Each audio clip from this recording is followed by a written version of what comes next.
The vast emptiness of space stretched before the Earth exploration vessel horizon, its hull gleaming under the distant starlight. Commander Marcus Rivera stood at the bridge's observation deck, his dark eyes fixed on the ice planet Kepler 742 below. The planet wasn't supposed to be special, just another frozen world in an unremarkable system. Yet the energy readings from the surface defied every prediction. "Commander," Lieutenant Anna Patel's voice cut through his thoughts. "The deep scan results are impossible. We're detecting organized energy patterns 2 kilometers beneath the ice. They're unlike anything in our database." Marcus turned from the viewport, his weathered face reflecting in the holographic displays surrounding his command station. 20 years of space exploration had taught him that impossible often meant interesting. "Show me," he ordered, and the main display filled with a complex web of energy signatures pulsing beneath the planet's surface. The patterns were too regular, too structured to be natural. The bridge crew worked in focused silence as they oriented the ship's most sensitive instruments toward the source. Dr. Kai Chen, their xenobiologist, leaned forward at his station, his fingers dancing across the interface. "These patterns, they're resonating with the planet's magnetic field. It's almost like they're feeding off it." "Life signs?" Marcus asked, already knowing the answer would change everything. "Yes," Kai responded, his voice barely a whisper. "Thousands of them. But they're failing. Whatever these beings are, they're dying." The Horizon's first contact protocol was clear: observe and report to Earth Command. But as Marcus watched the energy signatures growing weaker by the hour, he knew waiting wasn't an option. "Prep the ice-penetrating pods. Lieutenant Patel, you're with me. Dr. Chen, gather your first contact kit. We're going down there." The descent through Kepler 742's atmosphere was turbulent, ice crystals hammering against their pod shields.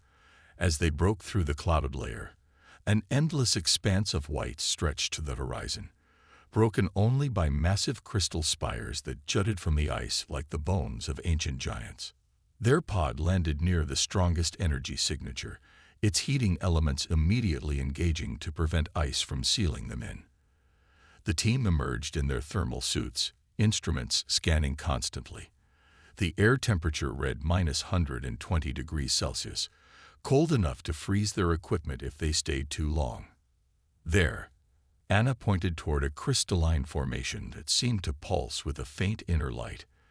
As they approached, the formation revealed itself to be an entrance, geometric patterns etched into its surface that spiraled down into darkness.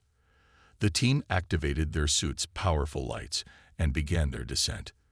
The tunnel walls were smooth, too regular to be natural, and they seemed to respond to their presence, giving off a subtle luminescence that grew stronger as they went deeper. 2 kilometers down, the tunnel opened into a vast chamber that took their breath away. Crystalline structures filled the space, each one housing what appeared to be a living being. Humanoid in basic form, but composed of translucent, faceted material that captured and redirected light in impossible ways. Most importantly, they were conscious and watching the human visitors with obvious intelligence. One of the crystal beings stepped forward, its form more defined than the others. As it approached, the air around it shimmered with energy, and suddenly, Marcus felt a presence in his mind. Not invasive, but gentle, like a whisper. "We are the Valerians," the thought voice said. "You have found us at the end of our time." Through the telepathic connection, Marcus learned their story. The Valerians were energy beings who had evolved to harness their planet's magnetic field. For millennia, they had thrived, building a civilization of remarkable beauty and complexity. But their star's changing radiation had weakened the planet's magnetic field, and now they were slowly fading, their energy-based bodies unable to sustain themselves. "The Galactic Assembly," the Valerian continued, "deemed us too primitive to save, despite our mastery of energy manipulation. They saw no value in a species that could not travel the stars as they did." Marcus looked at his team, seeing in their eyes the same determination he felt. Earth had faced its own near-extinction events, had known what it meant to stand on the brink. They had learned that survival often meant breaking rules, challenging assumptions, and reaching out to help others even when it seemed impossible. "We're not the Galactic Assembly," Marcus said both aloud and in his thoughts. "We're humanity, and we don't abandon those in need. Tell us what you need to survive, and we'll find a way to help." The chamber filled with a soft, hopeful glow as the Valerians responded to his words. Above them, the horizon maintained its orbit, its crew unaware that they were about to become part of a mission that would challenge the very foundations of galactic law. But that was what humans did best. They saw impossible situations and found ways to make them possible. The United Earth Council chamber in Geneva hummed with tension as holographic displays showed the dying world of Kepler 742. Commander Marcus Rivera stood before the assembled representatives, his voice steady as he presented the Valerians' plight. The crystal being's story played out in shimmering three-dimensional detail above the council floor, their beautiful but failing civilization laid bare for all to see. "The Valerians aren't just survivors," Marcus explained, gesturing to the display showing their complex energy matrices. "They're a species that has mastered the manipulation of electromagnetic fields at a cellular level. Their understanding of energy could revolutionize our own technology, but more importantly, they are sentient beings asking for our help." Admiral Helena Ortiz, the head of Earth's Space Exploration Command, leaned forward in her seat. "Commander Rivera, you understand that helping the Valerians would violate Galactic Assembly Directive 447. We've only had our seat in the Assembly for 15 years. This could jeopardize everything we've built." Marcus nodded, having anticipated this argument. "With respect, Admiral, what did we build it for? To watch other species die when we could help them." The Chinese representative, Director Wang, stood up. "The Assembly's records show the Valerians were deemed too primitive for evacuation assistance 3 centuries ago. What makes you think we can succeed where more advanced civilizations chose not to try?" Dr. Kai Chen stepped forward, his scientific data flowing across the displays. "Because we're not trying to evacuate them. The Valerians don't need a new home. They need a stable electromagnetic field to sustain their energy-based biology. We've developed a prototype that could help." The chamber erupted in murmurs as Kai revealed the technical specifications. The device was an adaptation of Earth's planetary shield technology, originally designed to protect colonies from solar radiation. Modified to generate a concentrated electromagnetic field, it could theoretically provide the Valerians with the energy they needed to survive. The cost would be astronomical, the European Union representative pointed out, and the Assembly would certainly impose sanctions. Lieutenant Anna Patil, who had been quietly observing, finally spoke up. 200 years ago, Earth faced its own environmental crisis. Other nations could have chosen isolation, could have hoarded their resources. Instead, they came together. We survived because we helped each other. Now we have a chance to extend that same hand to another species." The room fell silent as her words sank in. The Indian representative slowly rose. "Perhaps it is time to show the galaxy that humanity's strength lies not in our technology, but in our compassion." But just as the mood began to shift, the chamber's emergency channels lit up. A massive Galactic Assembly vessel had appeared in Earth's orbit, its presence both a warning and a threat. On the main screen, Ambassador Xylith of the Assembly's Inner Council appeared, his crystalline form similar to but distinctly different from the Valerians. "We have detected your preparations to interfere with the natural extinction of the Valerian species," the ambassador's translated voice rang through the chamber. "This is your formal warning. Any assistance to a condemned species will result in immediate sanctions, including the revocation of your Assembly membership and all associated technologies." Marcus stepped forward again, his resolve strengthening. "Ambassador, with respect, we haven't made our decision yet, but I would remind you that Earth joined the Assembly to be part of a community that helps civilization progress, not one that abandons those in need." The ambassador's crystalline form shimmered with what might have been anger. "You are young in the galaxy, Commander. You do not understand the complexities of managing species development. The Valerians were judged and found wanting. Their inability to achieve spaceflight in their development cycle proved their evolutionary inadequacy. They developed the ability to integrate their consciousness with pure energy, Anna countered.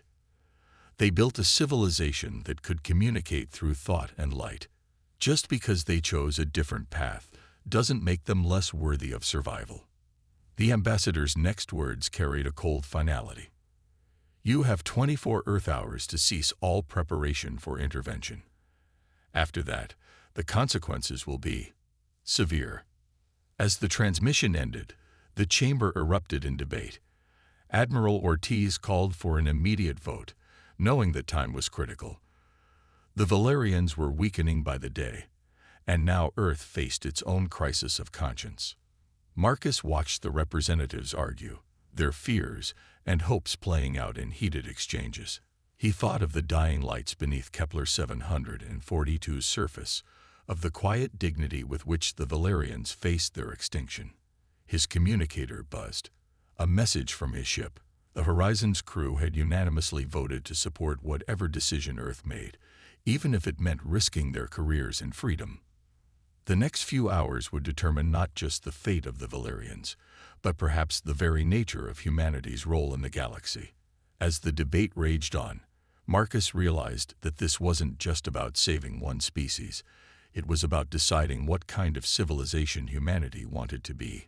One that bowed to power, or one that stood up for what was right, no matter the cost. The world held its breath, waiting for a decision that would echo across the stars. Deep within the crystalline chambers of Kepler 742, Dr. Kai Chen watched in amazement as a Valerian elder named Luminar demonstrated their species' true capabilities. The chamber pulsed with waves of pure energy that danced between the crystal formations, carrying not just power but consciousness itself. Our ancestors discovered that consciousness could exist as pure energy, Luminar's thought voice explained, while patterns of light flowed through the chamber like liquid starlight. We evolved beyond the need for biological bodies, learning to exist as energy contained within crystalline matrices. The scientific team from the Horizon had been working around the clock since Earth's momentous decision to help, despite the Galactic Assembly's threats. They had 12 days left before the Assembly's deadline, and every moment of research revealed new wonders about the Valerian civilization. Lieutenant Anna Patil monitored her instruments as Luminar continued the demonstration. These energy patterns, she called out, they're not just carrying information, they're carrying entire memories, emotions, experiences. It's like they've created a network of shared consciousness. Commander Rivera, who had insisted on staying with the research team, watched as holographic readings filled the air around them. Could this be why the Assembly really abandoned them? Not because they were primitive, but because they were too different, too advanced in ways the Assembly couldn't control. The question hung in the air as Luminar's form shifted, its crystalline structure catching and refracting light in complex patterns. We chose to evolve inward rather than outward, the elder explained. While others reached for the stars, we reached for understanding of energy itself. But now that same energy fails us. Dr. Chen's eyes widened as he studied the latest readings. Commander, these energy manipulation techniques, they're far beyond anything we've seen. The Valerians aren't just using energy, they're transforming it at a quantum level. If we could adapt this knowledge, it could revolutionize every aspect of human technology.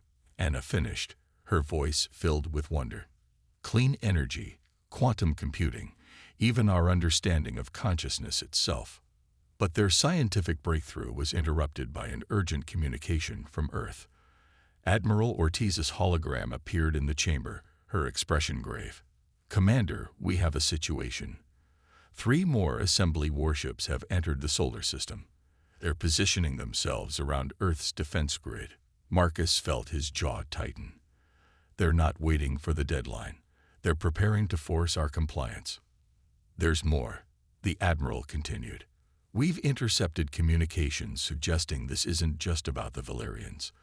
Some assembly members fear that if humanity successfully saves them, it will encourage other abandoned species to seek our help. They're calling it a threat to galactic stability. As if to emphasize the point, the chamber trembled slightly.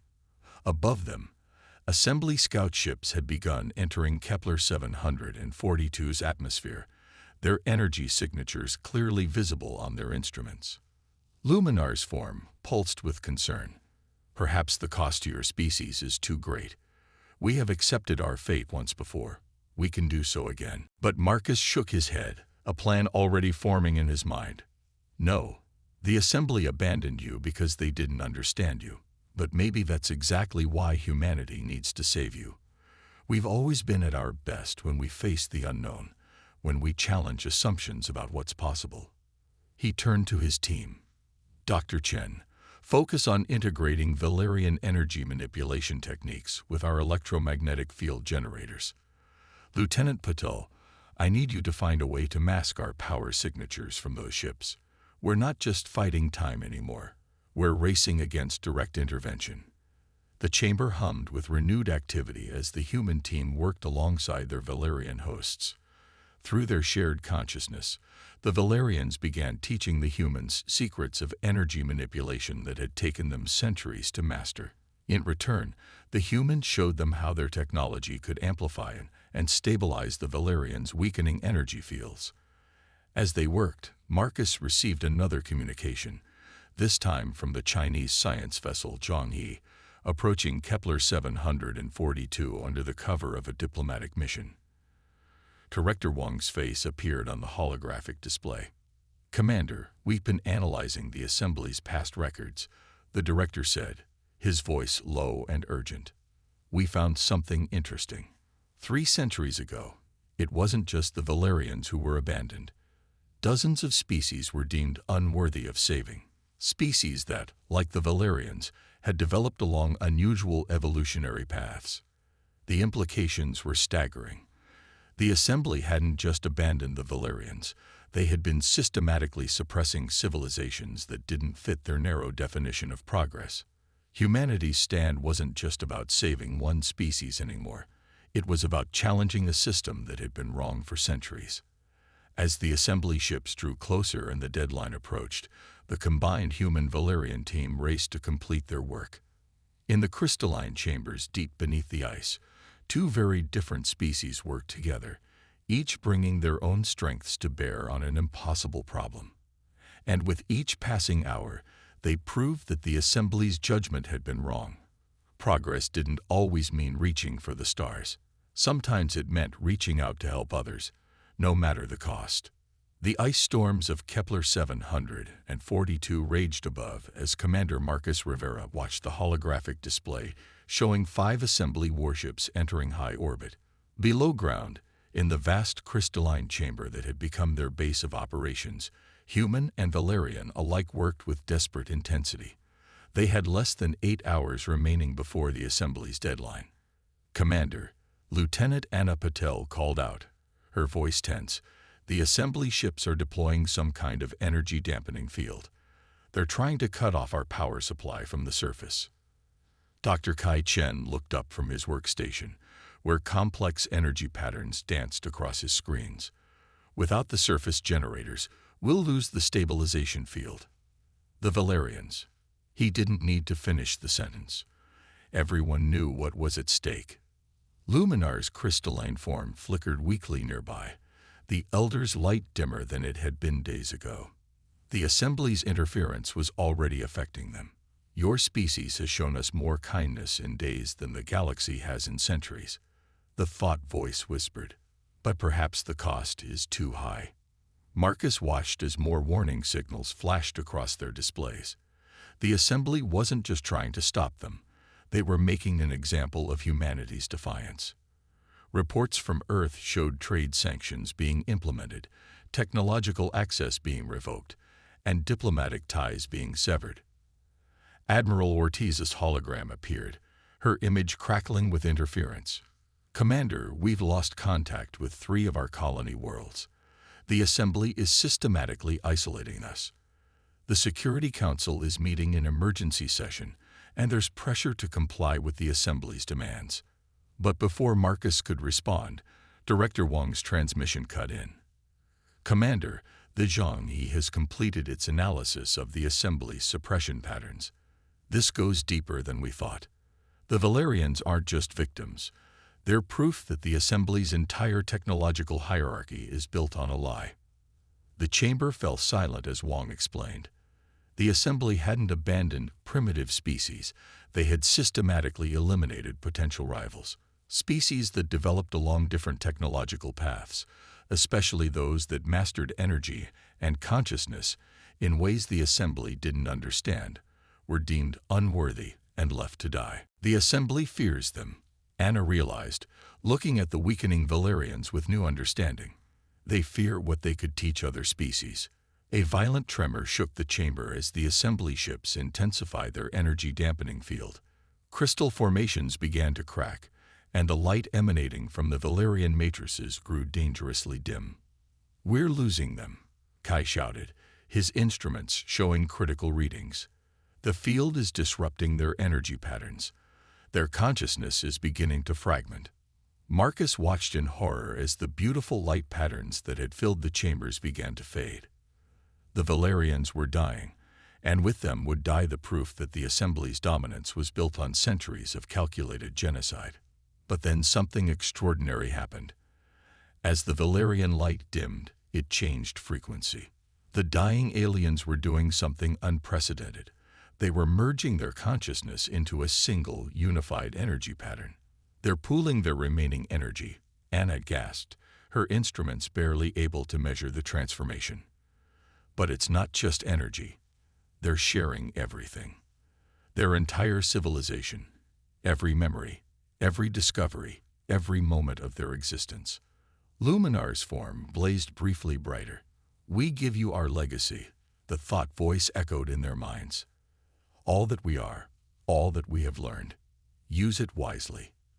The unified consciousness of the entire Valerian civilization surged through the chambers, seeking a refuge from extinction. And in that moment, Dr. Chen's eyes went wide with realization. "The quantum storage arrays," he shouted. "The ones we use for our ship's AI systems, they could hold an energy pattern this complex. We could save their consciousness." Marcus didn't hesitate. "Do it. Lieutenant Patel, reroute every bit of power we have to those arrays." "Admiral," he turned to the flickering hologram, "we need every ship in range to link their quantum storage systems. We're about to try something that's never been done before." As the Assembly ships closed in, and the energy dampening field threatened to snuff out the last light of an ancient civilization, humanity prepared to attempt the impossible. They weren't just trying to save lives anymore. They were attempting to preserve an entire civilization's consciousness against the will of the most powerful force in the galaxy. In the depths of the dying crystal caves, surrounded by cracking ice and failing systems, Marcus understood that they had stumbled upon something far greater than a rescue mission. This was the moment humanity would either bow to tyranny or change the course of galactic history forever. The chamber blazed with one final, brilliant light as the Valerians made their choice. In the space between moments, between heartbeats, the fate of two civilizations hung in the balance. And above them, the Assembly warships began their final approach, ready to end this challenge to their authority once and for all. The quantum storage arrays hummed with unprecedented power as they contained the combined consciousness of an entire civilization. In the crystalline chambers beneath Kepler 742's surface, now dark except for the emergency lights of human equipment, Commander Marcus Rivera and his team worked frantically to stabilize the massive energy transfer. "Consciousness integration at 87%, Dr. Kai Chen called out, his fingers flying across multiple interfaces. "The pattern is holding, but the Assembly's dampening field is intensifying. We're losing our connection to the surface ships. Above them, Earth's vessels fought a desperate holding action against the Assembly warships, not with weapons, but with shields and countermeasures, buying precious time for the operation below. The Zhonghe, along with other science vessels from a dozen Earth nations, had formed a protective ring around the planet, their combined quantum storage systems linked in an unprecedented network. Lieutenant Anna Patel's voice cut through the chaos. "Commander, incoming transmission from Ambassador Xylith." The ambassador's crystalline form appeared before them, its facets sharp with anger. "You have gone too far, humans. You were warned. The Assembly gave you a chance to learn your place in the Galactic Order. Now you will learn through harsher means." But before Marcus could respond, another voice joined the transmission. Admiral Ortiz, speaking from Earth Command. "Ambassador, before you take action against us, you should know that we're broadcasting everything. The truth about the Assembly's systematic suppression of unique civilizations is being transmitted to every species in known space." The ambassador's form flickered with what might have been uncertainty. "No one will believe you. We are the Assembly. We are order. We are progress. Are you?" Director Wang's voice joined in from the Zhongyi. "We've analyzed the patterns. For millennia, you've eliminated any civilization that discovered paths of advancement different from your own. The Valerians weren't primitive. They were your greatest fear, a species that proved there were other ways to evolve, to progress, to exist." In the chamber, the quantum arrays reached critical capacity. The combined consciousness of the Valerians had been preserved, but they were running out of power to maintain it. That's when Luminar's consciousness, still distinct within the collective, shared one final gift: the secret of their energy manipulation at its most fundamental level.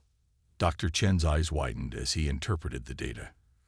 "Commander, this is incredible. The Valerians didn't just master energy manipulation. They learned to create it, to generate self-sustaining electromagnetic fields through pure consciousness. Can we replicate it?" Marcus asked, hope rising in his voice. "Better," Kai replied, his hands already modifying their equipment. "We can amplify it. The quantum arrays don't just store their consciousness, they can enhance their abilities." As if in response to his words, the arrays began to pulse with a new kind of energy. The preserved Valerian consciousness, instead of merely surviving, was evolving. The combination of their ancient knowledge and human technology was creating something entirely new. Brilliant light burst from the arrays, forming a network of energy that spread through the chambers and up through the ice above. The Assembly's dampening field shattered as waves of conscious energy washed over the planet. The Valerians were reborn, not as physical beings, but as beings of pure energy and light, their consciousness preserved and enhanced by human ingenuity. Ambassador Xylith watched in disbelief as the energy patterns spread, forming a beautiful aurora above Kepler 742. "What have you done?" "We helped them evolve," Marcus replied simply. "Just as they helped us understand that progress isn't a single path to be enforced, but a galaxy of possibilities to be explored." The Assembly ship's sensors were overwhelmed by the energy display, their dampening fields useless against this new form of consciousness-driven power. But the Valerians didn't attack. Instead, their enhanced consciousness reached out, sharing their memories, their knowledge, their understanding with every being in range. In that moment, the Assembly's carefully maintained order changed forever. The truth of their suppression was exposed, but more importantly, the gift of the Valerians' knowledge was freely given to all. Species that had been forced to develop along the Assembly's approved paths suddenly glimpsed other possibilities, other ways of existing and evolving. Admiral Ortiz's voice carried a note of triumph. "Ambassador, you should know that we're receiving messages from dozens of worlds, including several Assembly members. They're calling for an immediate review of all abandoned species cases. The age of suppression is over." The Valerians, now existing as beings of pure energy and light, established their world as a beacon of alternative development. Kepler 742 became known as the Planet of Light, a place where species from across the galaxy could come to learn different paths of advancement, different ways of understanding consciousness and energy. Humanity, far from being punished, was celebrated for their role in preserving the Valerians. Their willingness to risk everything to save another species combined with their technological innovation, earned them a new place in the galactic community, not as junior members to be controlled, but as pioneers who proved that compassion and progress could go hand in hand. Years later, Commander Marcus Rivera stood in the New Earth Embassy on Kepler 742, watching ships arrive from across the galaxy. The chamber around him hummed with both technological and consciousness-based communications, a harmony of different paths of progress. The Valerians, now energy beings who could interact with physical matter at will, worked alongside humans and other species, teaching and learning in equal measure.